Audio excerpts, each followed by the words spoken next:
Hey.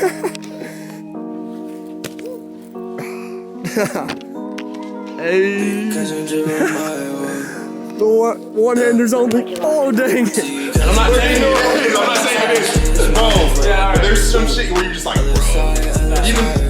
Alright, here we go. What's up, everybody? Welcome back to the Underwater FlyZone podcast. We got my official co-host of the offseason back for another episode. Woo! It's Chiefs game. It's Underwater FlyZone game day. You already know, but it's also Chiefs game day. And Indeed. I asked Randall in the mic test, what's the score prediction, and I just want to hear your thoughts on the score prediction today. Chiefs versus Bills. I don't know when this is dropping, but this is the day the Chiefs play the Bills. What's the score prediction? I will say this about the Chiefs. The Chiefs will most likely win this football game. But probably, yeah. The thing is, in the postseason, I think the Bills. That's why, because I really don't. I see the NFL in narratives. Like I see it as like the story the NFL wants to. Because if you look at this last game, like that sack Chris Jones had with the refs, bro, and then the refs started calling everything our way after, bro. Dude, the fans bullied. The fans literally bullied. They're like, yeah, they said, oh, what is it? Refs, you suck. Refs, yeah. I can hear that, bro. No, did you see the announce or whether the ref came on the PA and he was like, that is not a flag, and you could tell by his voice when he was talking that he was scared, bro. Yeah. I'm like, dude, that's sad. That's actually sad. You can't go to Arrowhead and make a call like that. Yeah, make a call like that. Nah, I was at do you remember the Titans game when the Chiefs played the Titans and whatever their Titans quarterback had the ball and Derek Johnson came through the middle, sacked him, fumbled, picked up the ball, returned it for a touchdown to give us the lead, and then they called forward progress down because he got tackled back a yard and fumbled. The thing is, do you remember that? The thing is, because I didn't remember when I told you I didn't watch football. Oh, yeah. I didn't, bro. There's a point I didn't. Like, I was, okay, this is my Chiefs fan history. So, grew up watching the Chiefs like a little bit towards the end of Priest Holmes. Larry Johnson is really who, you know what I'm saying, my childhood, whatever. Then Trent Green used to piss me off because he used to get hurt, and David Heward and Brady Croyland, we suffered, and my brothers were mad. Andy Reid came into our organization 2013.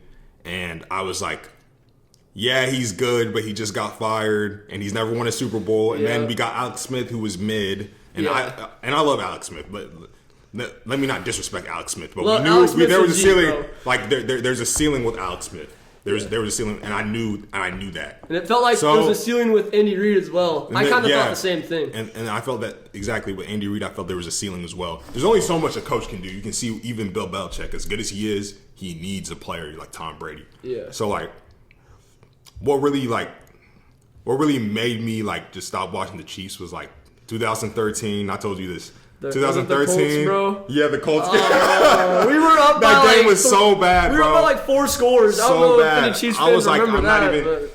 I got my hopes up. I was like, you know what? I'm not even really gonna watch the Chiefs anymore. I was like, and plus, like high school was about to start and stuff. So I was like, let me just focus on football. Football is basically my life now. Yeah. So let me just focus on football. And then Mahomes came along, bro. Mahomes came along, and my brother was like, bro, we have the fastest player in the league, Tyreek Hill. And I was like, okay, let me see how fast this guy really is. And I was like, damn, this dude is fast. I still remember Mahomes' first touchdown pass against the Chargers. And like Tyreek was like streaking on a slant like across the middle. And then like Mahomes just sidearm slings it. I didn't even see the ball. I was like, what? I was like, what the? I just seen Tyreek sprinting up the sideline. So. And the rest was history, bro. That Chiefs and Rams game was like the game where everyone was like, all right, yeah, the Chiefs lost, but Mahomes is next level. Mahomes is different, bro. And then, do you know what, bro? Do you know what really got? This is the first time I really was like, dude, is the league rigged? Like, is the NFL rigged? Was when the Patriots beat us in Arrowhead in the AFC Championship, bro. And I was like, y'all call neutral zone infraction or whatever because he lined up off sides, right? Mm-hmm. But players do that like all the time, and they don't call it. You choose to call it right there. They did it the whole entire game. Yeah, you call it right there at the end. I'm like, do you remember that Chris Jones when he got roughing the passer because he slapped Tom Brady's like shoulder pad instead of his face mask? Game, bro. Bro, I'm like, they don't. This is what I believe. Okay, I don't believe this, but I'm very skeptical about this. Is that NFL definitely has interest, and there's so much. Damn, I'm chewing gum right now, and I really don't. Yeah, bro. I was like, this dude gonna like trip over his words, bro. You know what would be funny, son? What if I was like, and I like choked on it? We vlogged it. Bro, this is a Chiefs garage, dude. Look at we have every flag that they sell at McDonald's. Did you ever cop those? Which like ones? the $5 flags they sell before like the home opener. Nah, I mean, I work at Chiefs games sometimes. Oh, for real? Yeah.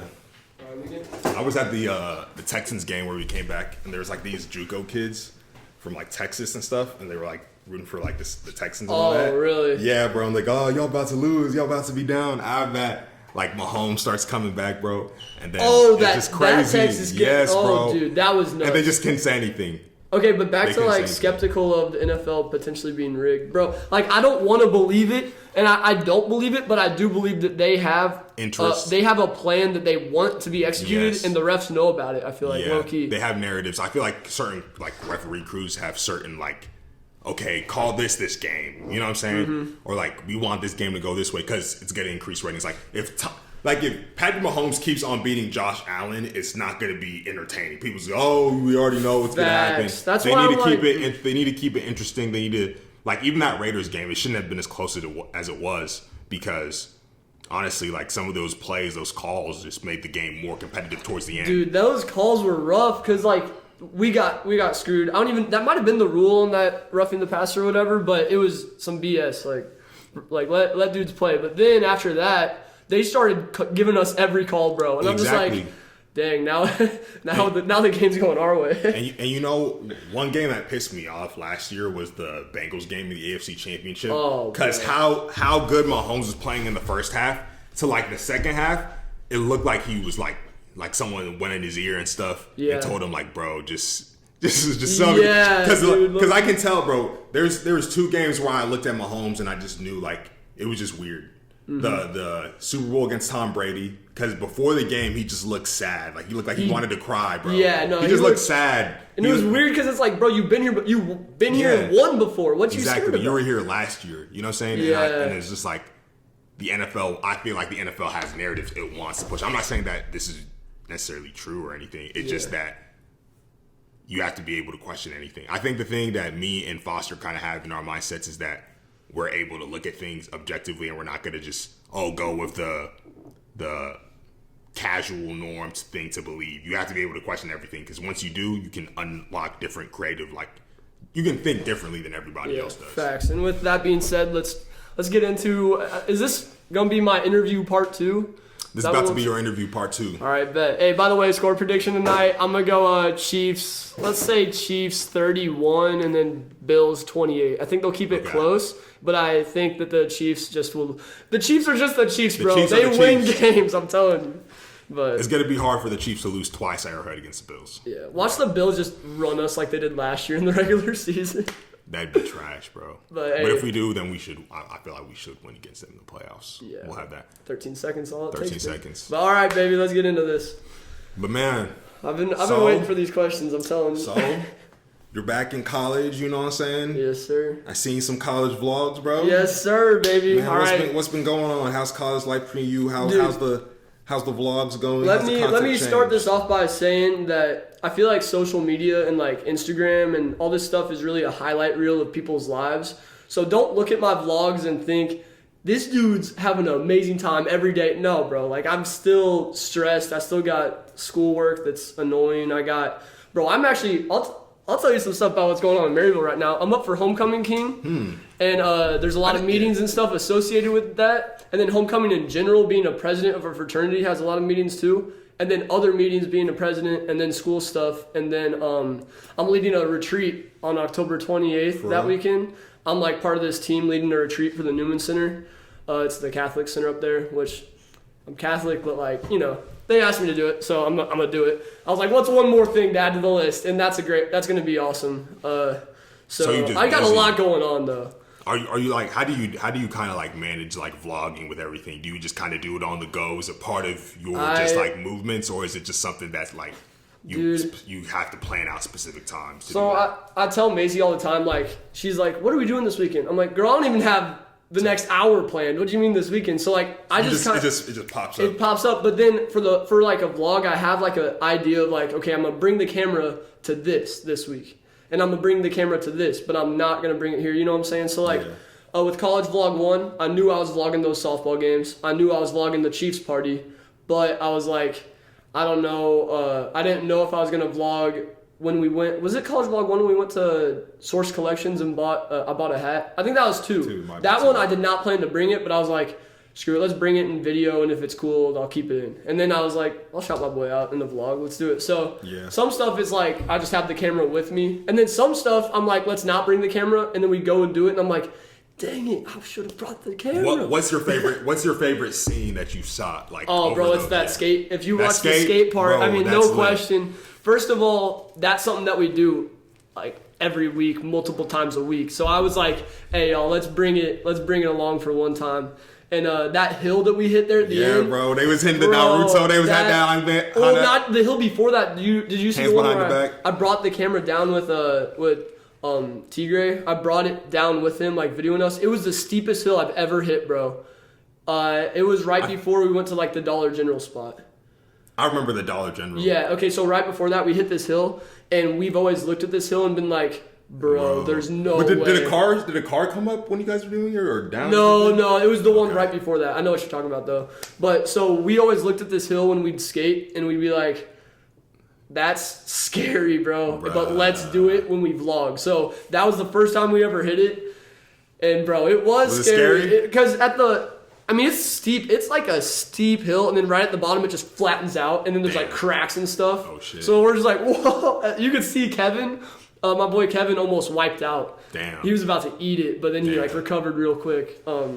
But no, that was definitely my favorite part just because it was so authentic and it's like all that stuff is kind of what we always do. That's a vibe. Yeah, it was dope. But like, don't look at that and think that, oh man, my life sucks compared to his. No, bro, we're probably doing the same thing. I'm just bringing my camera along with me. You know what I'm saying? Like, that's a big thing I want people to just know about this social media in general. Like, don't look at someone's Instagram feed and think that their life is better than yours. Because in reality, you know, we're all just putting the highlight reel of our life out there. No one's going to post the times when you're in your room studying, being overweight. Like, that's not good content, you know what I'm saying? Yeah. But, yeah, dude, I don't know. That was definitely my favorite scene, though, from the college vlogs. Those have also been my 2 favorite vlogs I've ever put out. Dang. In College Vlog 3, I'm finishing up editing tonight. It will already be out by the time this drops, but it's a good one, too. It was more laid back because I had plans to go to the tailgate yesterday, and then we scratched that and went and did the episode in the tunnel. So the lit part of the vlog didn't even happen, but it was worth it because y'all better be watching out for this vlog last night, though. What about that? Okay, so last night, or yesterday afternoon, we went over to the tunnel where me and Alex from Clever Fools painted the first Underwater FlyZone mural. And I was like, I remember painting it thinking, dude, it'd be cool to record an episode in here. But I was like, there's no way that the mic's going to pick up the wind. How are we going to get? Is it like a tunnel or is it it's under a railroad bridge with a river going through it. So a river? Yes. So I was like, also, if it rains in the week span, if it rained from anywhere between yesterday and like last weekend, it would have had water running through it. So I'm like, what are the odds that I'll ever have a time where the weather's not hot enough to where the camera won't overheat, there won't be water running through this thing, there won't be any wind, like this is not ever going to happen. But I was like, you know what, let's full send it, go out there. Maybe it will be a horrible episode, but we can say we tried. Send it, bro. Yeah, and we did, and God blessed us, bro. Like couldn't have been more perfect. First of all, the conversation was amazing.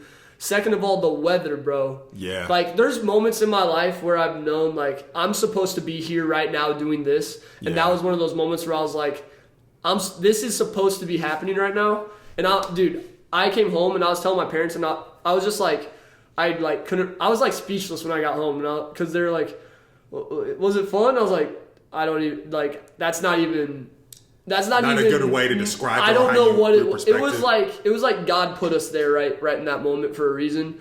And I can't wait to drop it. And even if it doesn't like blow up or anything, like just like who does that? Who takes a table, goes on a half-mile hike with a table, all these chairs and a mic, cameras, sets it up, and then talks about some deep stuff like we were talking about. Like that episode, I had Kyle in there. It's Kizzy on Instagram. He skates and stuff. That dude had such a fire story. And then me and Alex just every time we talk is I love talking to that man. I don't know. It It was a blessing, bro. Like, that's the only way to describe it. Like, fun, yes, but that's like 2% of explaining how amazing that. Like, it was crazy, dude. I don't even know what to say about it other than it was a blessing for real. Bro, like how do you come up with these ideas to like, oh, I'm gonna go do this, I'm gonna make, because I know part of that, you said part of that video is gonna be a vlog a little bit. A little right? bit. So the and intro is gonna be the young how do you kind of come up with these ideas of like, oh, I'm gonna do this day, or I'm gonna go here on this side and film this? Bro, like, it just pops in my head, and I feel like when you're doing the right thing, I think God will just give you the right ideas. And I remember sitting there in that tunnel thinking it's never gonna happen when we painted back in April. And then I also remember feeling that it's going to happen. I gotta say this. That's crazy that y'all painted that. Yeah. That is kind of crazy. That, like, there's also, like, that's kind of crazy that y'all painted that. We painted another one too, but it got covered up. Are you talking about the one in KC? The KC there was, no, so it's this hiking trail like 10 minutes away from my house. In this tunnel out in the woods, bro. But people paint there all the time, so we covered whole wall. We covered everyone's stuff, painted Clever Fools 2022 Underwater FlyZone. It was sick. I'll put a picture in it right here. It was sick, but it's a heavy paint spot, so someone covered it. But then we also went and painted again, but it was not Underwater FlyZone. It was just a Clever Fools mural. I still have the vlog from that I have not put out. I'm saving it to make it like a vintage drop. I have a lot of stuff like that I'm like, even I was gonna set hoodies up here just to make it look cooler, but I thought it would be better just plain. But I had this one hoodie I was gonna put up here. Like, I'm not gonna sell it for 10 years. Because in 10 years... Is it like you like a different one? Like it's tie-dyed. It's a season 2 tie-dyed hoodie. And think about in 10 years how many like people would be like, dang, I wish I had... no, not even that, but like, how many people like seeing this merch up here, how many people are going to be new fans thinking like, dang, I wish I was from the start. I wish you had another one. I'm going to be like, well, damn, I do have another one. Damn. I've been saving it. That's facts. Yeah, I don't know. I plan like that though. I really try to think ahead like that. But then again, you also want to hop on it quick, because if someone else thought of the idea that you had and you were planning on doing it, and then someone else does it, now it's not as cool when you do it. And you're like, dang, that was my original idea, but someone else just did it. What keeps you on your toes? Why are you so, I'm locked in, I'm so, like, how do you keep so presently in the moment about all the things that you got going on? Is it just, do you force feed yourself into like pressure situations or situations where you know you can carry a lot? Or is it just like you've always been this way? Or is it a multitude of things? Well, the way I look at it is life is a game, and we're all in a game right now, and there's a clock. The clock is counting down. But the scary thing is you're playing this game and you can't look at the clock. The clock's counting down, but you don't know how much time's left. Mm-hmm. It could say 70 years, but could also say 70 hours, 70 minutes. You don't know, bro. So it's like, I'm going to do the most I can today to make sure that if this all ended tomorrow, I could be happy knowing that maybe I didn't make it to where I wanted to be, but at least I was trying to get there. You know what I'm saying? Facts. Like, I wasn't just, like, if I went out and I wasn't pushing every day to like try to make like these dreams come true, then I'd be filled with regret in the end, and that's the thing that I fear the most is regret in the end, bro. Like, that's a big thing. When did you adopt this mindset? Well, first of all, like when Kyle passed away, it showed me like there's a lot more meaning to life than playing wiffle ball and going through the day. Like, I don't know, that showed me like life matters a lot. There's a lot more things that matter in life. And so when you were like, how were you different from when you were a kid, or like when Kyle was like still here and stuff, and then now, like, how did you like, what's the difference? Like, what's the like just movement difference? Like, even how you live your life. So I'll answer this in two ways. Back then, so there was events that happened as to why, but also like back then I used to just think, you know, I didn't really think about the end. You know what I'm saying? I didn't think about like death. I just thought about today and just going through the day. But when Kyle died, it showed me like, dude, death is final. Like, death is the end, and we're all going to experience it. So that really just woke me up. And then the events that I was talking about was going to his funeral and Lance's funeral. Going to two funerals at that young age, seeing people younger than me die. You said Lance? I went to Lance's funeral. Yeah. That one was really eye-opening because I was more in the moment. Because at Kyle's funeral, bro, it was a blur. Like, I had to carry the casket and stuff. It happened so fast? Yeah, it happened so fast. And I I had to carry the casket, and I was like stressed because I told you I used to be shy. I was like, I have to get up in front of all these people. You know one thing you do say a lot? You say you were shy and stuff, but I never really got the vibe that you were shy. I think this is what I'll say. This is what I'll say about from my own personal observation. I think you have a naturally outgoing personality. Yeah. It's just that you weren't fully in your skin yet, is what I say. But I think you have a naturally outgoing personality. I think I was also I was scared. This is something I'll even say about my hair because I think we're gonna talk about it later. I was like scared of other people's judgments of me. I will say that for a fact because I remember sitting at pep assemblies my freshman year thinking I should be the guy with the mic when I'm a senior. But I was also like, no, but people are gonna judge me or whatever. Mm-hmm. And then it was really my senior year when I adopted the mindset of like, who cares, bro? Like, do you, be you. And I was like, if people don't like it, then don't care because, and I really developed that mindset of like, don't care what other people think. But then it wasn't until I got my hair looking so crazy that I realized I still do care a little bit. And it doesn't matter that you care. Yeah. You know what I'm saying? Yeah. It doesn't matter because like that part of you that doesn't care isn't the real part of you. It's just like nagging. Exactly. Yeah. And also this is something that people tell me you need to take yourself more seriously. Get a good. People tell me this. Take yourself more seriously. Get a good haircut or whatever. Like look more cleaned up, professional. I'm like, bro, do you realize how seriously I'm taking myself doing this? Because this has developed me so much. Like walking into a room, knowing that everyone's looking at you, assuming that you're a freaking pothead weirdo, assuming all these things about you. That builds I'm like, character. bro, that's uncomfortable, and uncomfortable is what builds character. Like that's you just true. said, bro. That's facts. I don't know. That's just something to think about. Like. If you're one of those people that think, oh, take yourself more seriously. Bro, take yourself more seriously.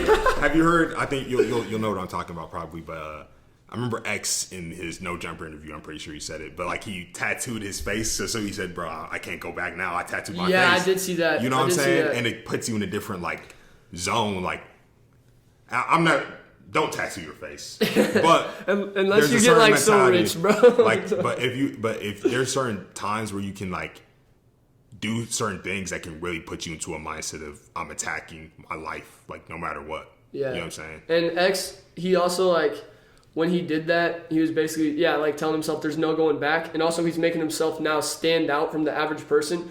Because that's one thing I've also thought about is like, how can I make this podcast stand out from just an average white boy talking into a mic?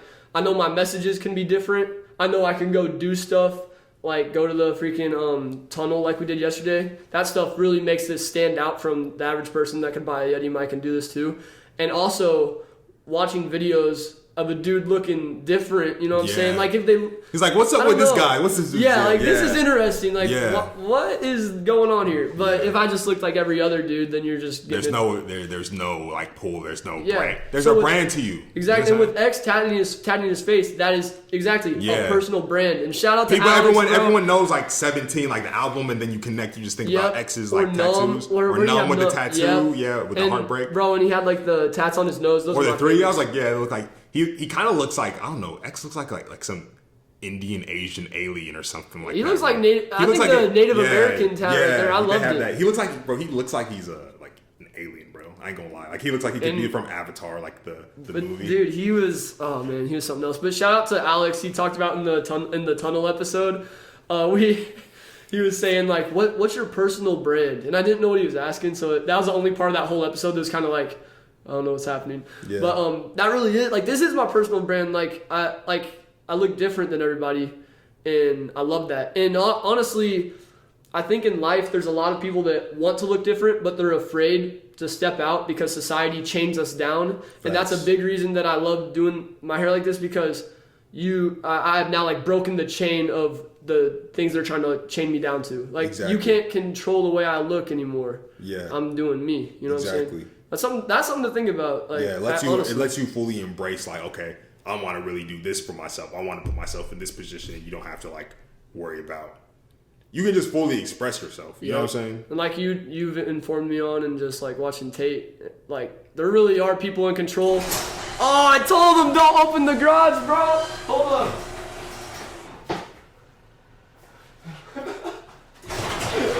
I tried to tell him. I don't know. It's like I bet it was a reflex. Yeah, honestly. Hey, I love you, Mom and Dad. It's okay. I forgive you. Forgiveness is a superpower. Episode 4 of season 4. Wait, get ready for it. I'm getting that stuff planned out, bro.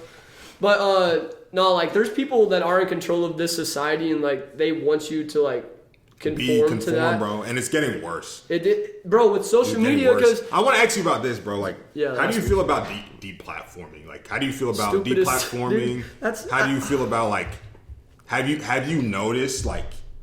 I guess you have a different perspective because one thing I can say this. Since you have a perspective of, oh, I'm gonna be my unique self, and you kind of can look at everybody else and be like, oh, you can you see the? I can see who's real and who's not. Can you see who's real and who's not, and can you kind of see who's like what people are influenced by, or like the narratives you get, from a different angle. FOMO, bro. That's the biggest thing. People are afraid of missing out and afraid of like not being where the hype is. But like, are you really like? Do you really want to be where the hype is? Because I don't. Like, I would rather sit in my room and make I'd rather go in a tunnel with a mic and record on a Saturday night than go to a bar on a Saturday night. You know what I'm saying? And I think that's something that relates back to even like me not drinking. Is like everyone makes it seem like to be cool you gotta drink. Yeah. I don't want to drink, so I'm not going to. You know what I'm saying? Yeah. But I don't know if with the deplatforming thing, bro. Social media has gained control of like the political agendas. You know what I'm saying? Bro. You go against what they want you to believe, and they're taking you out. And so I do think, in a way, though, like if someone's getting on there and just promoting just hate speech, like just genuinely hating people and like spreading horrible messages, deplatform them. But if they're just giving new perspectives of life and like saying nothing that's false. Like, especially that's what's scary when they're speaking absolute truth and they're getting deplatformed. I'm like, interesting. It's weird because it's becoming like more and more political. Yeah. And it's very like, you can see where they want people to think. That you can see like even like if you go on your bio or you go on social platforms, they'll ask you certain questions that'll make you kind of tilt in a certain direction. Oh, this is an option for you to do this, and like, and it's. You know what I'm saying? Like, you gotta like, why? What are you really trying to do? And if you, this is the thing about there's a Bible verse that says, I don't even know if it's a Bible verse or not, but there's a saying that says, there's nothing new under the sun, bro. If you go look back like at the Roman Empire and its fall, a lot of the same like societal issues are being placed into America right now. I was just talking to my grandpa about this, bro, because he was like, do you realize like there's a reason they want us to be divided? Because if we all came together, we'd be powerful. They want to take our power. And I want to ask you this, bro, because we were talking about this yesterday and I felt weird talking about this with 3 white dudes. But like for you, bro, like, do you experience a lot of like hate and racism? Because you turn on the news and then they act like there's martial. Not to the degree that they want to talk about. It's not like, oh, I go outside and someone's calling me the N-word or anything weird or like that. No, it's not anything. It's more so that people want you to like be on edge. They want to program you, bro. Yeah. They want to program you to think, and you like watching out for like, oh, this person thinks this person's this way. They want you to stereotype people, so you're stereotyped yourself. Once you start stereotyping everybody else, you're gonna stereotype yourself and like, oh, I'm in this box and I'm doing this, and like you have to not. Like when Foster dyes his hair like blonde, bro, like it's different because he's not putting himself like, what is this guy? He's in it. Like, no, like, bro, you have to go and step out and be like, I'm gonna be my authentic self and I'm not gonna be judged. The most thing I noticed though, that's one thing I really did notice, I can say from my upbringing, like people who stereotype other people are just like they're trying to fit in a box and they're not being their authentic self, and that gives you way to depression. Like I forgot what someone said. I don't know if it was like Jordan B. Peterson or something, and they're trying to deplatform Jordan B. Peterson. He's one of the most like intellectually just elite people. Like a lot of the things I talk about, like Jordan B. Peterson has really like made me just think deeper. And they're trying to deplatform him because they're threatened by how smart the dude is. I'm telling you, by how smart, and he's predicting things, and he's saying like they're calling it fat shaming and stuff, that he doesn't want like, you know, young women to idealize Lizzo. Like that's not healthy, bro. Like, I don't care what nobody says, bro. Like, that's not healthy. That's not something you should look up to. I mean, of course she can make her music and stuff like that. I'm not saying that she's a horrible person or no. She shouldn't be able to do what she wants to do. But that shouldn't be what the media is pushing you as ideal lifestyle to live. Yeah. And that's when we should really look at ourselves and say, that's an issue. That's an issue where we should, as a culture, be like, okay, that's not good for our kids to digest, because everyone's showing the next generation how to live. No matter what we want to say, what we do, what we see is what we're gonna start acting like. That's how human beings are. Yep. Dude, so I have another question for you. Like, say someone is like being racist to you, you know what I'm saying? Like, genuinely racist to you for no reason. How do you feel, and like what do you view that person as? Because I'm in this class, I had to go to these trainings for diversity and inclusion, and they're acting like you shouldn't be like this. Like, don't all these college, I'll say this, all these college stuff is trash, bro. Dude, it's so trash. Like, I'm not talking about this college in general. I'm talking about the college, like a liberal agenda yes, thing they bro, want to they're push. trying to Don't do that. Don't do that. Don't subscribe to that. Have a real mindset. See what builds society. Study what builds societies in history. First of all, this is what we all need to do. Study history. What builds strong societies, bro. And there's a whole nother, we can make a whole nother like episode of me really talking about this stuff, like a lot of stuff, because like the truth is, like, the truth hurts, but the truth is also like important, so you can understand like you can understand how societies are built. The truth needs to hurt, bro. Like exactly, bro. And that and the pain when you're lifting weights or when you're going through a situation, it builds muscles. It makes you stronger. You know what I'm saying? But yeah, like if someone's being racist to me or something like that, like I don't know, just like tell them to, you can tell them to stop. Like, people who gonna be racist and stuff to you is like, you can't really like. There's one thing I understand: they have a lack of perspective. Yes. You know what I'm saying? Like they haven't interacted with enough people of a different space to understand. Oh, this person is just a person like me. So in that way, you can have like empathy for them. But honestly, bro, you just have to.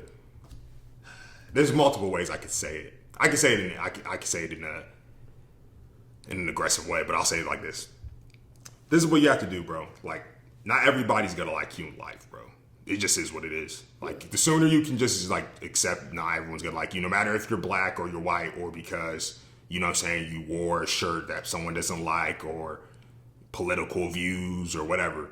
Like, not everyone's gonna like you, and you just accept it, and then you just keep on going with your life, and you focus on what you can control in yourself. Yeah. You can't always give these people external power over your emotions. Like, you don't even like me anyway, so why am I gonna care what you think? Exactly. This is the thing. Like, exactly what you just said. The way I look at it as, because I've experienced people like saying stuff about like disliking me because of my hair. It's not the same as racism, but I look at it as, if you don't like me because of the way my hair looks, I would never take advice from you. So why am I going to take criticism from you? Don't take criticism from people that you wouldn't take advice from. Like, the way I see it, you're a peasant, bro. Yeah, you're a peasant. Like, this thing, like, it reminds me of X. He said, bad vibes forever, right? And he said, bad vibes forever is to reject the people who are already going to think, oh, I'm spreading some, like, bad message. Yeah. You know what I'm saying? But the people really that just look at something and automatically assume everything. Yeah. And I'm like, I don't know, bro. Like, honestly, like, this is what I'll say, bro. Like, for all you people who are going through a situation where you're kind of being excluded in some type of way, you have to understand that you have to learn how to validate yourself, and you have to learn how to like really look inside yourself for what you want. You know what I'm saying? It's not really going to be like, I'll be like, I say this a lot. Society is really not your friend, bro. Overall, like, the agendas of what society is trying to push onto you is not your friend. Society wants you to subscribe to like, it wants you to subscribe to like caring about everything that doesn't matter for your life. Yeah. That person's opinion does not matter for your life. What Kim Kardashian is doing does not matter for your life. What Kanye West or Andrew Tate or, Joe Biden is doing today doesn't matter for your life today. You have to do what's important for you. Unless you're like a billionaire, then maybe it does, but you're probably not. Yeah, so we got billionaires watching, and you'd like to make a donation. You know what I'm saying? We're open. I'm playing, but yeah, bro. So Kanye West wears a White Lives Matter shirt. That's lit. What you think? I think about this? I think I'd wear a White Lives Matter shirt. Because, bro, is it not true? White lives do matter? Listen, because everyone's made this. First of all, okay, Candace Owens dropped this new documentary. I haven't seen it yet, but I want to watch it. I'm gonna watch it. She's like exposing Black Lives Matter and its funding. And this thing, Black Lives Matter is funded by like European like billionaires and stuff, bro, that want to like destroy like the black community, bro. And this thing like crazy. And this thing like Kanye just is going against the agenda by just like doing his own thing and saying, you know what? I'm going to expose what you guys are really doing, and you want to divide people. Why can't I, as a black person, say white lives matter? Yeah. Why do I have to be a liberal when I'm black? I've said this so many times, bro. I've said this on my platform and stuff, bro. Like, yeah. What was I about to even say? I've said this so many. I've said this so many times. I've said this so many times, bro. Golly. I'm gonna bring it back to you. Candace Owens, Kanye West. Hold on, I forgot what I was about to say.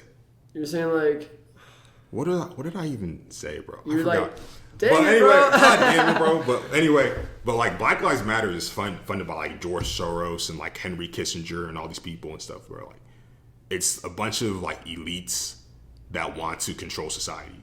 So you just have to do your research, bro. Like, just do your research. Don't just be like, oh, I'm black and my other black friend supports this, so I'm going to support this. Or I'm white and I'm going to support this because my dad and mom support this, but they've been programmed by the news for 40 years. Yeah. And CNN has already been run by corporations that have their own vested interests. Stop thinking that just because people are in government, they have your best interest at heart. No, that's not true, bro. They have their best interest at heart. This is their career, bro. Exactly. They're trying to make money. This is their like. Think about it. So many people hate politicians. So many people hate Bill Gates. He said, "Man, why should I try and save these peasants who want to kill me? Shoot, I'm going to try and make sure my generation lives forever." Yep. You know what I'm saying? That's what they thinking, bro. That's what it is. They have their own interest, and that's what it is. Stop. I don't like this. I don't like that. I don't like that. And I think it's changing more with the younger generation, and just in general with people, as social media exposes a lot of information that wasn't there like 20 years ago.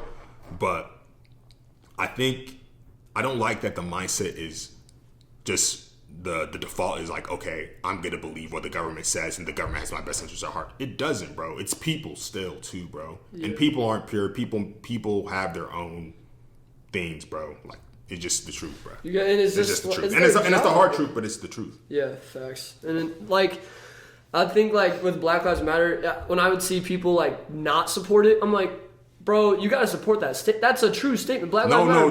This is the thing. Nah. It's like the corporation. I gotta say this. Look, yeah, okay, this is what I'm saying. It's so. Cause I think you have a good mindset about it. Yeah.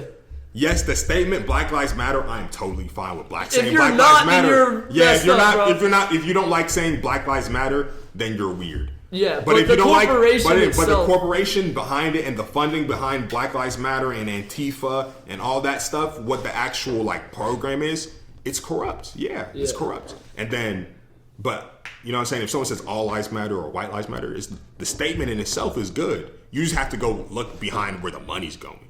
Yeah. You know what I'm saying? And that'll tell you that'll show you the whole entire narrative they really want to push and what these people want to do. You know what I'm saying? So, and this thing too, like, we keep on talking about this, like, it's, like, this is what I'm saying, we can't, even talking about this type of stuff, bro, like, it's not even, like, gonna be really tolerated, bro. Like, y'all better start standing up for your right to speech.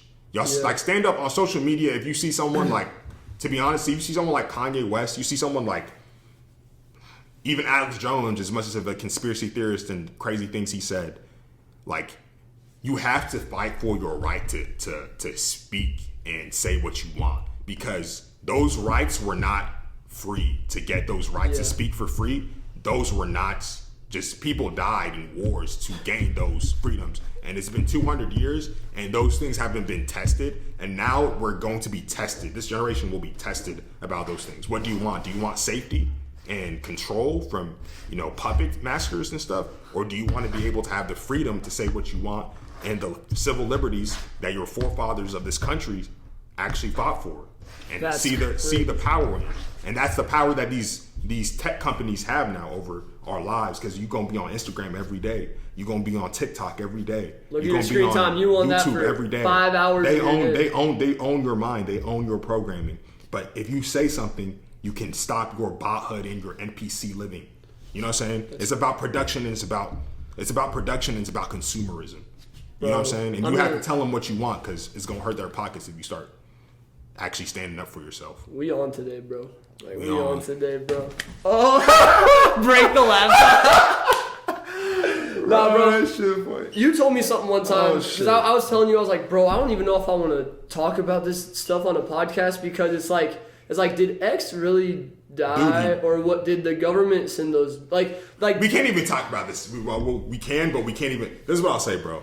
I'm glad that you're like low key right now because some of this stuff you're gonna have to move on to like Patreon and like other things where people have to like specifically see this content because they'll if you blow up and they go back and look at this content, they'll be like, oh, let's put a strike on him. Let's take his stuff in. And also like thinking about like if the government like saw some stuff like this, that threatens them, and they could like.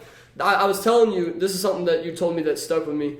I was like, bro, that's like kind of risky to talk about this. Like, yeah, they could take you down, but then they could also come after you, like with X. Like, what happened there? And you told me, you said, would you rather live a lie and then see God someday, knowing all this, and He's disappointed, or would you rather die for what you believe and then be proud in the end? Or you said something along those lines, and that stuck with me. And I just told him, like, you gotta do this right.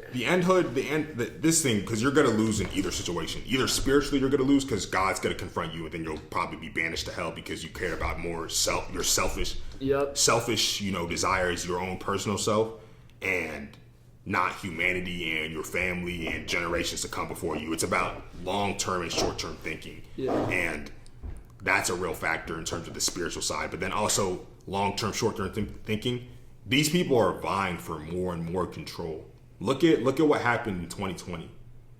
That they really are vying for more and more control, politically, economically. So if you're not saying anything, you're just hurting yourself in the end. You're just getting cut by 1,000 wounds, and you have to do something. You have to. This is what I say, y'all. Like, don't even just say something. You have to go do something with your life too, bro. Like. Foster's a perfect example. Foster is doing something with his life.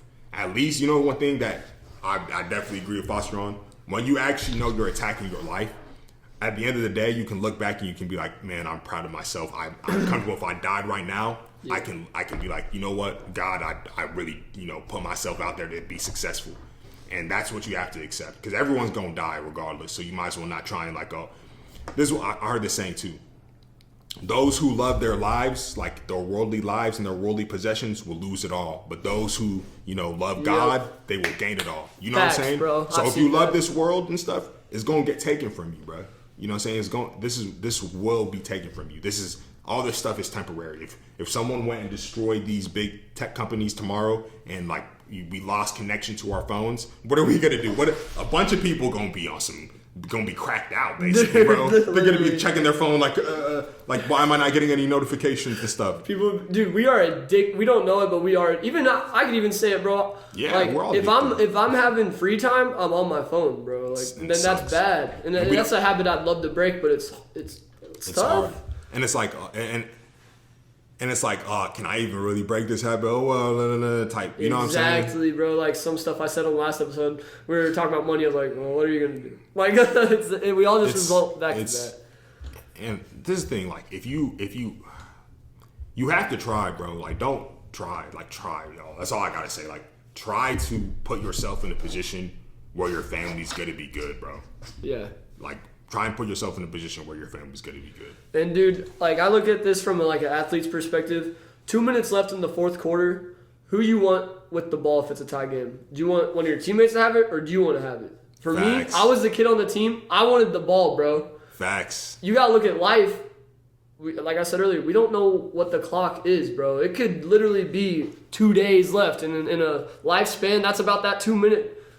Who do you want to have the ball? Do you want it to be somebody else, or do you want it to be you? Exactly. And right now, I feel like I'm living my life where I have the ball. I'm spending my Sunday morning before the game recording. I'm spending my Saturday doing what I want to do, not going to the bar because I feel like I got to fit in. I'm going and doing what I actually want to do. And that's the way you got to live.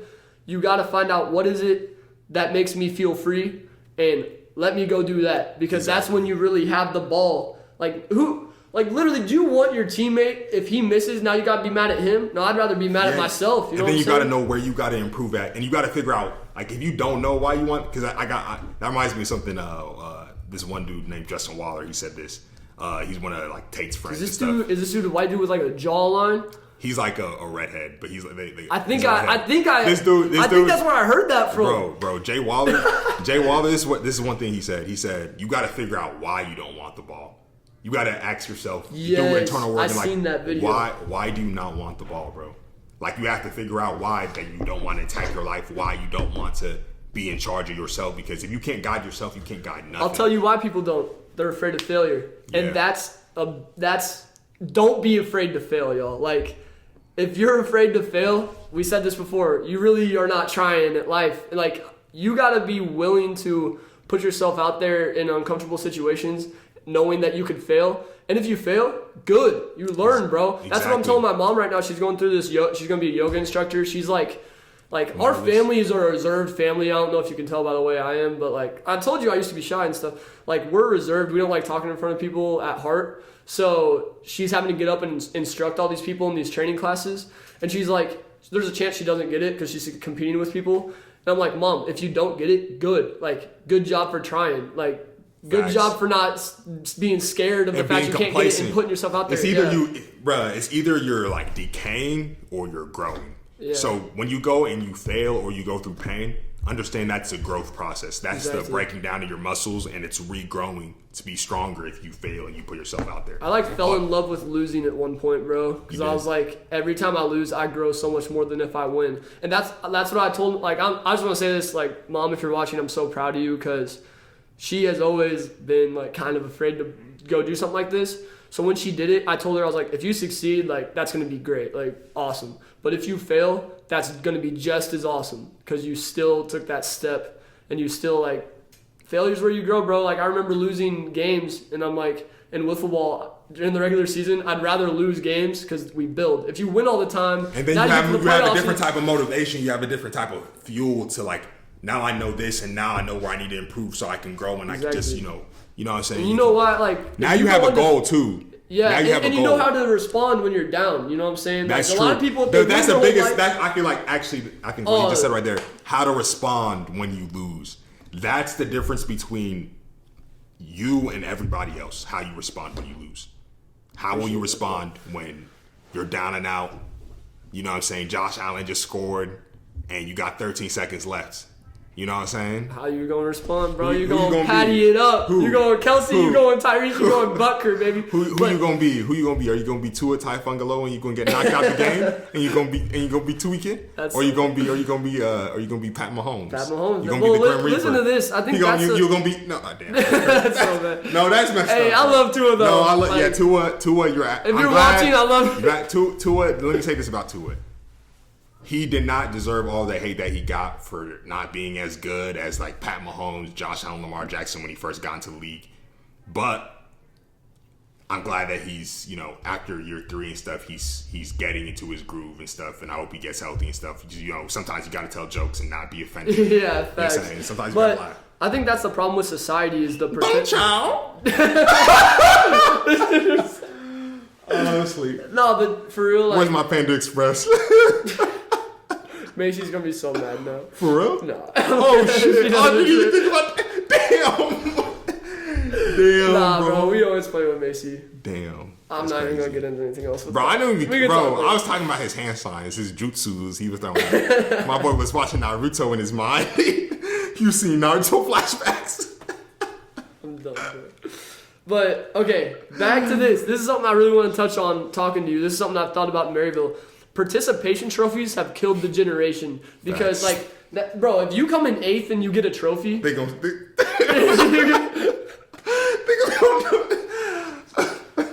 oh my gosh, bro. Oh shit, dude, this is a great day. This is a great episode. Facts. How are we 48 minutes into this, and I feel like we barely touched on some of the stuff we want to talk about? That just means there's gonna be another one. Facts. But yeah, bro, do you agree, though, like, with this participation trophy thing? Like, no, we need to understand that losing needs to hurt. I still remember, like, it was, like, one of my first football games, bro.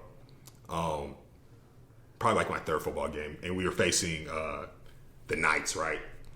I don't know if you remember. There was like, for us, for my grade, it was the Monsters, the Titans, and it was the Knights. And the Monsters, most of the people on our team, what I'll say is this.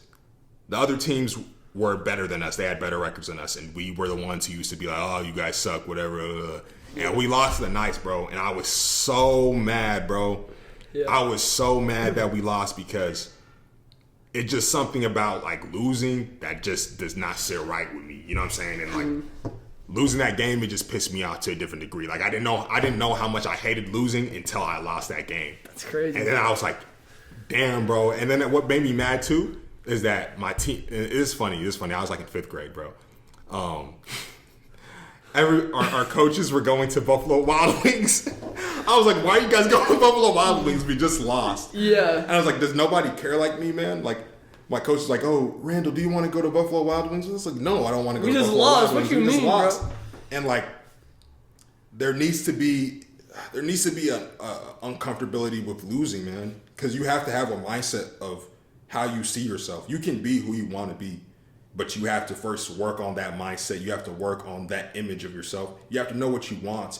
And then you have to be able to build towards it and not quit and not be like, oh, I guess it's okay for me to just eat ice cream. And since I lost her, I got this trophy. I got this bronze trophy and stuff. You didn't do nothing, bro. Yeah. You know, get up. I'm going to tell trust me. I told my little brothers and stuff. Like, I already tell them, like, bro, you got to go get it out the mud. Because if you don't get it out the mud, you're not going to be respected in this life. Facts. You know what I'm saying?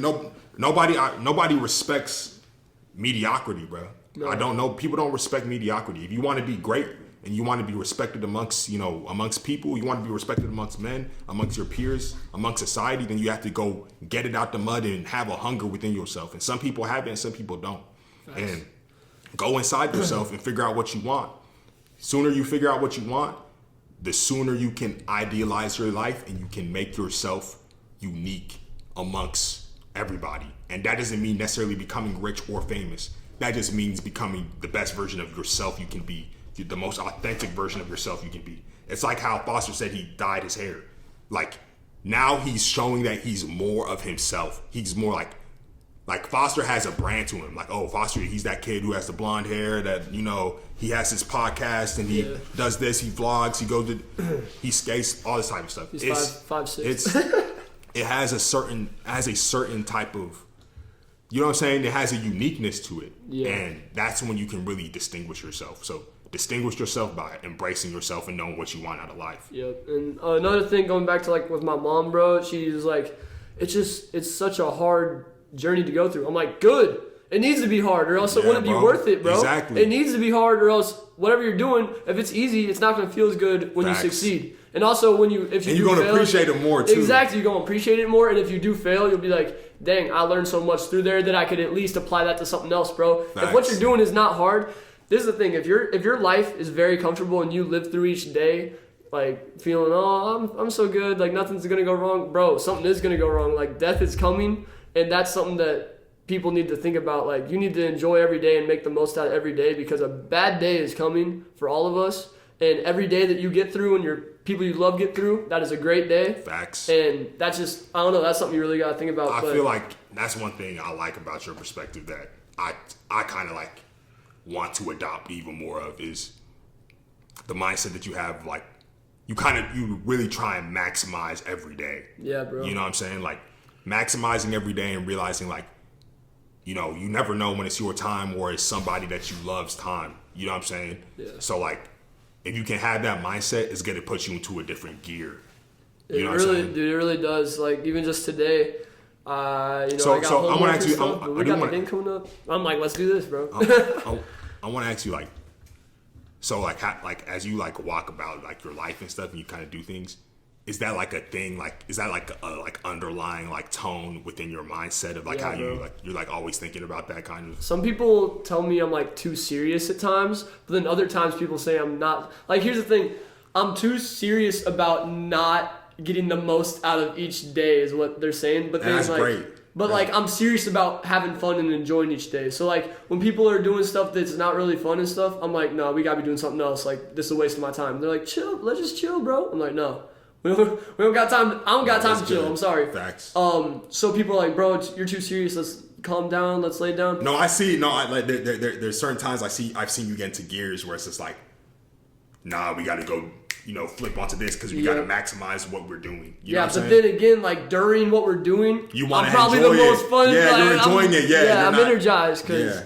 And that's where I feel like that's a part of your personality that I feel that is like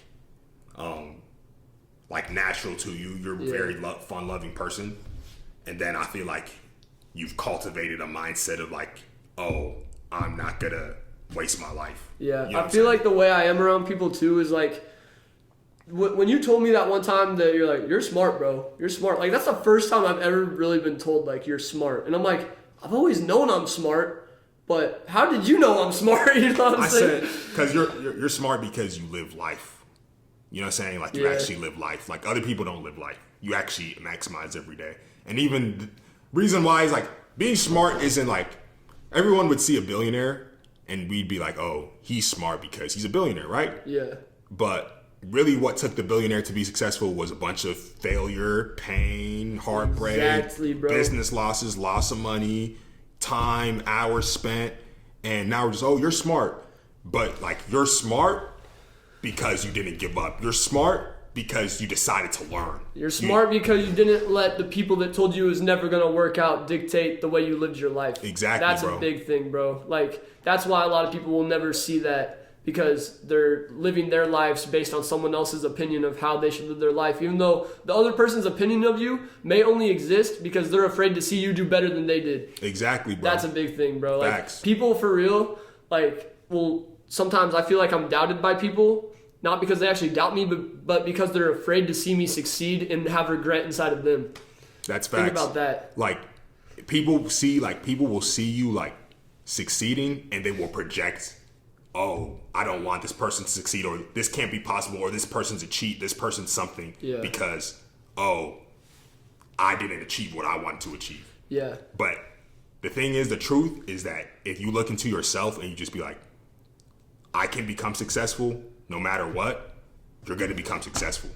So don't let people's mindset of like, oh, don't let people's mindset of what they think you are affect who you are. Exactly. You know what I'm saying? Or how you live your truth. And I hope everyone watching like knows that, I'm talking about me, but I hope like it can impact you to like start on whatever it is that you want to do, because I'm just a normal dude that grew up in Raymore, bro. Like, well, at least Summit technically, but basically I lived in Lee Summit, grew up in Raymore. Like, I know so many people that have dreams and stuff that could totally be achieved if they just took that step to start. You don't even got to know what starting looks like, but just making up your mind that I'm gonna start taking steps to get this going. That's the biggest thing. Like, don't look at me and think, that's good for him, but I could never do that. No, you can, bro. If I can do it, you can definitely do it. Because I was 2016, I was just a dude, bro. Like, literally, I was just a dude, and now I'm still just a dude, but like I have stuff. I'm actually doing stuff. Yes. I feel better about my life. And this thing, like, this is saying I like getting on the right path usually has an ugly start. Depending on what you define what ugly is, like, you have to start somewhere. You know what I'm saying? Start somewhere, and then by that time, when you start being consistent, momentum will take place. Yeah. Now, just like, it's kind of like how you said, oh, I got this thing for school, and then I got to go vlog, and I got to go do this. I got this Catholic thing. I got so many responsibilities, but it's driving you forward to expand and grow. Now you're just in a state of continuous growth. I don't like this mindset that I'm about to say, but it kind of works. It's like if you feel like you're in control of everything in your life, you're moving like 10 times too slow. I saw that one time and I'm like, bro, I don't want to move too fast to where each day feels like a blur. That I don't want that, because I want to enjoy each day. But I don't want to get so comfortable to where I'm going through each day feeling like I'm not doing anything. Like, my life right now is so out of hand. I don't even know what's happening tomorrow. So I know that tomorrow I have a million things to do, and it's just gonna happen, bro. Like, I'm pretty sure I have to be up at 7 a.m. for a meeting. Dang. And then have class at 10, and then have like another meeting between 7 and 10. Like, bro, it's like so much going on, and it's so out of control. And this used to overwhelm me. Like, the first time we recorded Home Depot 101, I was overwhelmed back then, bro.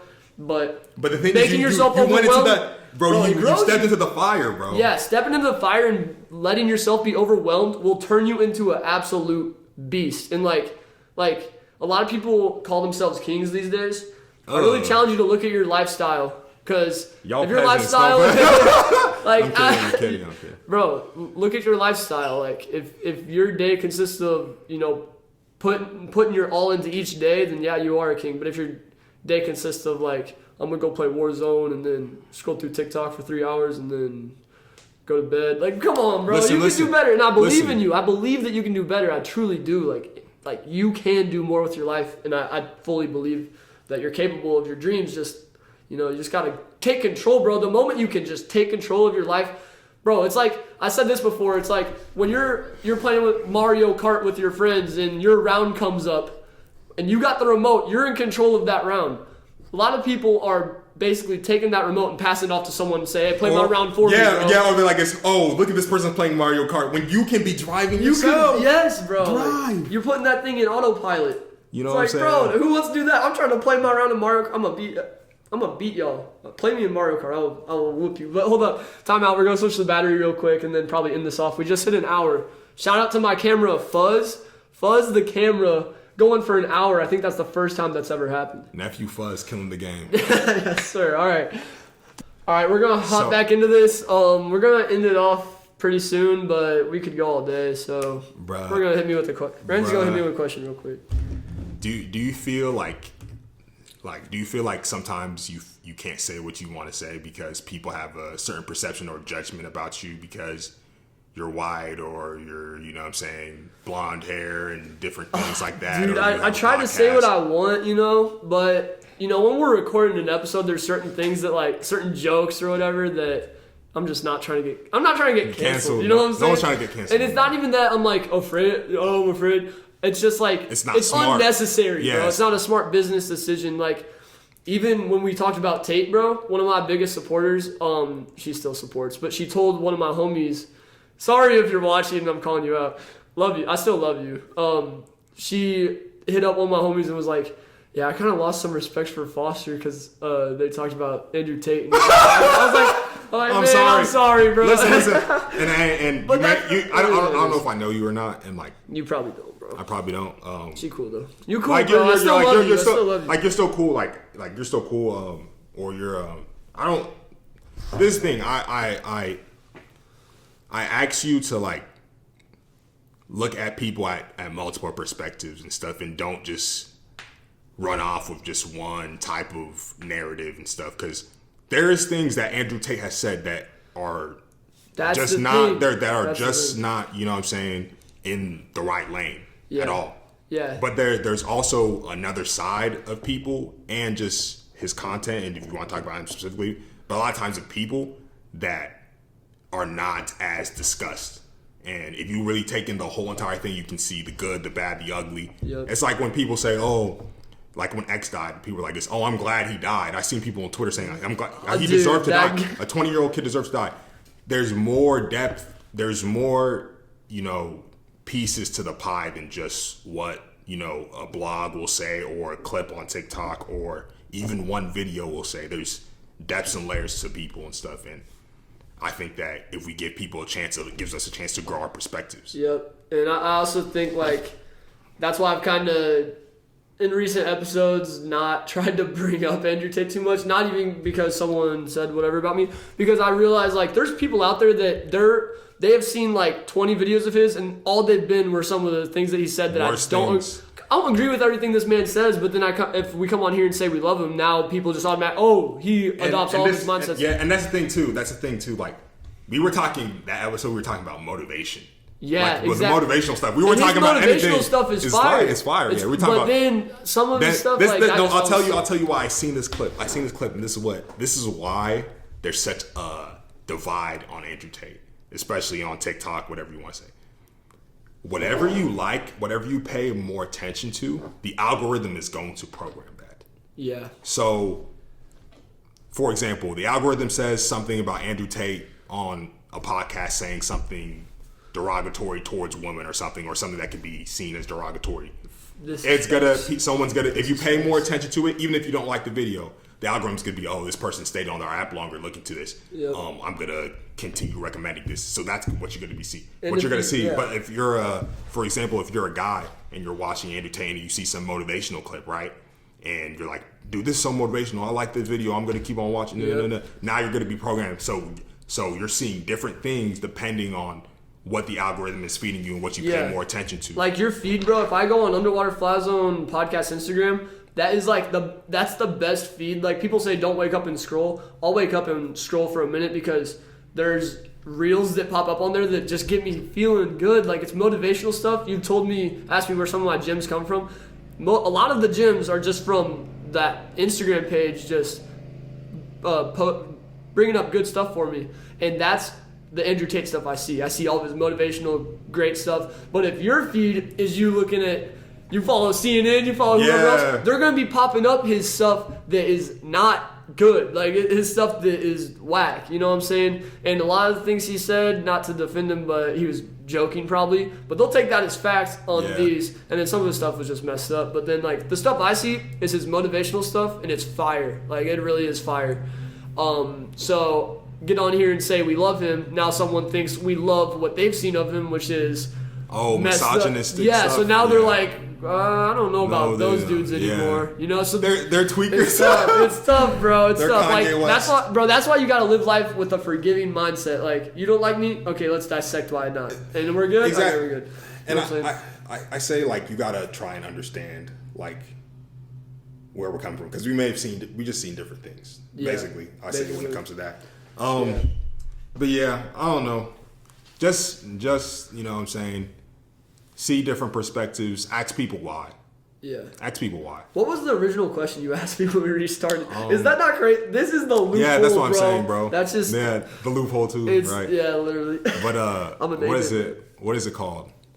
But do you feel like you can't say certain things because who makes you feel like you can't say certain things? You weak. That's right there. That's the question. I don't know. You don't know. That's the thing. Do you feel the judgment? I feel like it could happen. Have you ever said anything or been in a situation or seen somebody be in a situation that you were particularly close to? Say something that was kind of like, oh, you can't say that because you're this. Yeah, then, bro. Then it was everyone else collectively kind of like judging them or outcasting them. You want to hear some crazy stuff? Is this DI training, diversity and inclusion training at college that since I'm a president of a fraternity, you're forced to go to, right? And if this lady watched this episode that we're recording right now, we would be used as examples in their presentation about how bad the human race is. You know what I'm saying? It's like they're pretty off the wall. But this one, she basically said that it is offensive to talk to someone that doesn't speak English from a different country in English because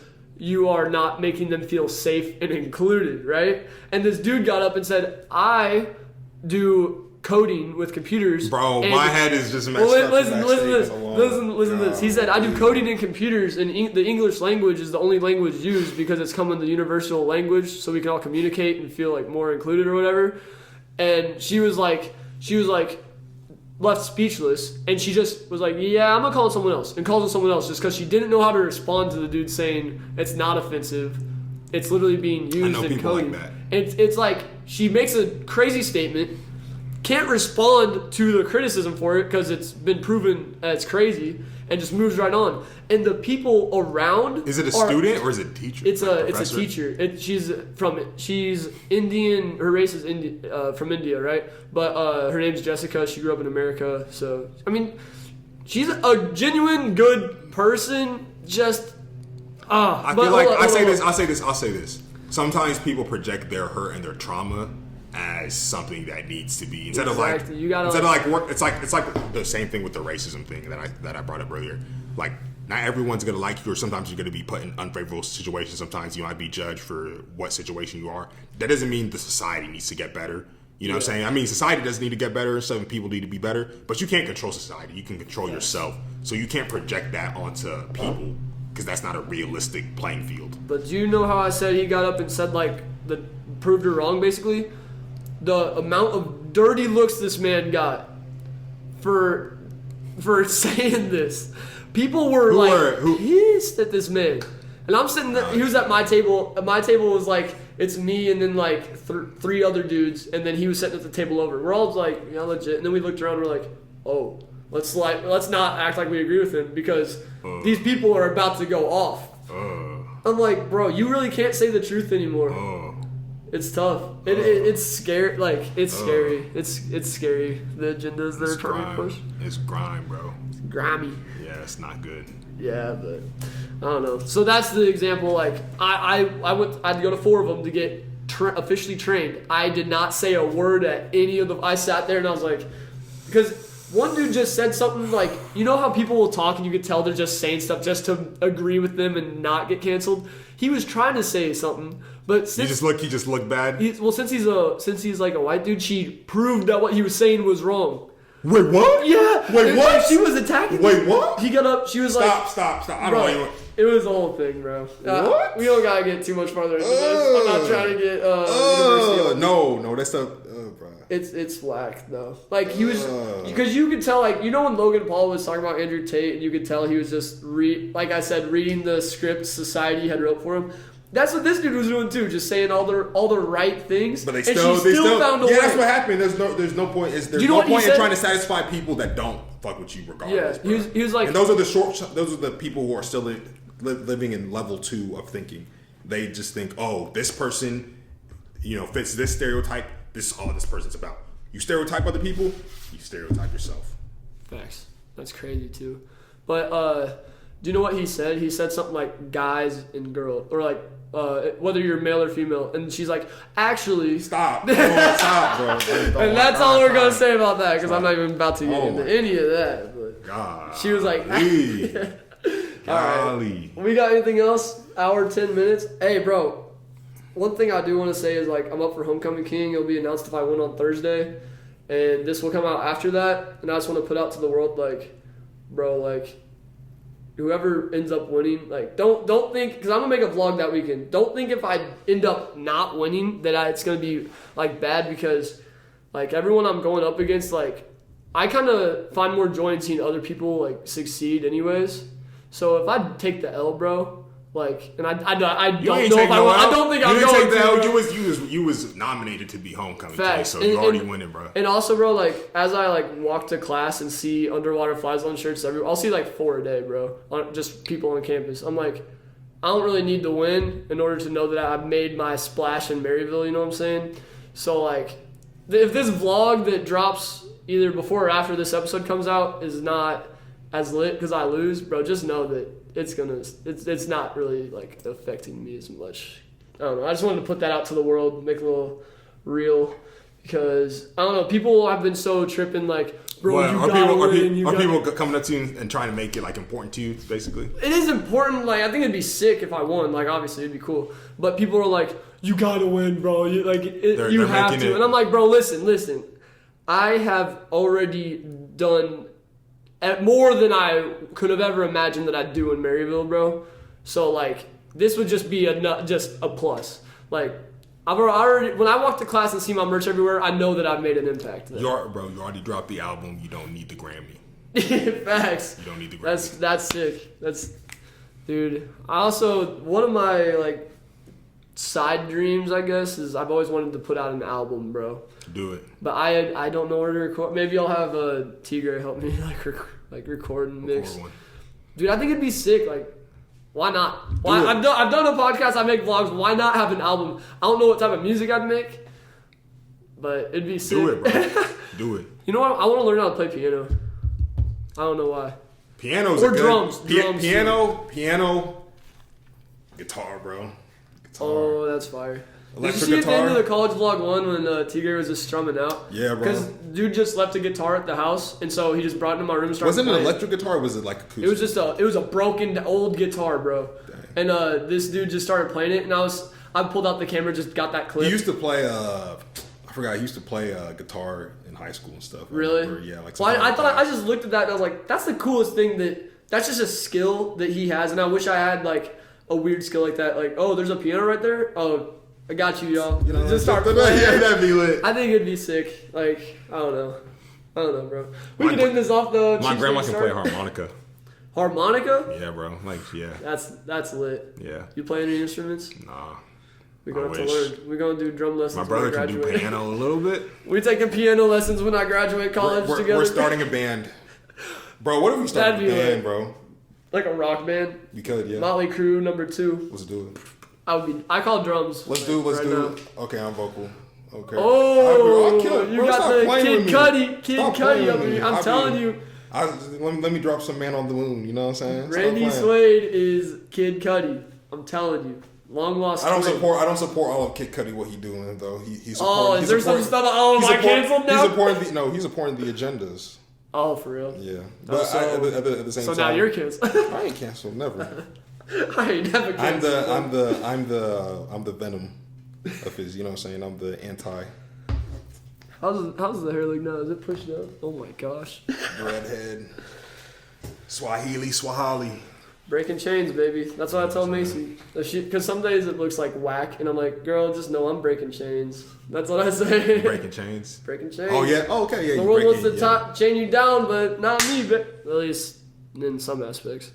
It's a working climb, you know? You never want to get to the top, because once you get to the top, you can only go down. So. Always new mountains. Yep. Like Elon Musk created PayPal, then went to, you know what? I'm going to create a Tesla, and then I'm going to go to the moon. Bro, he just took different steps. He's like, you know what? I made a cash payment processor. I'm about to go to the moon. That's like literally such a different type of jump. It's like a whole different. That is. You know what I'm saying? Wild. But all right, y'all. This was one of my favorite episodes.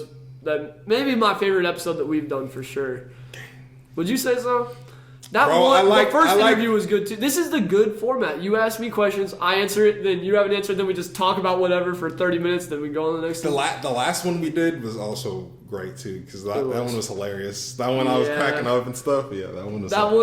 This one's good though too, because this one was like this probably like flowed like just like. And there's so much that I wanted to talk about that we just didn't get to, which just means that the next one's also gonna be fire. Facts. We gotta like. Remember what we wanted to talk about, though. I want to put it in notes or something. That is true.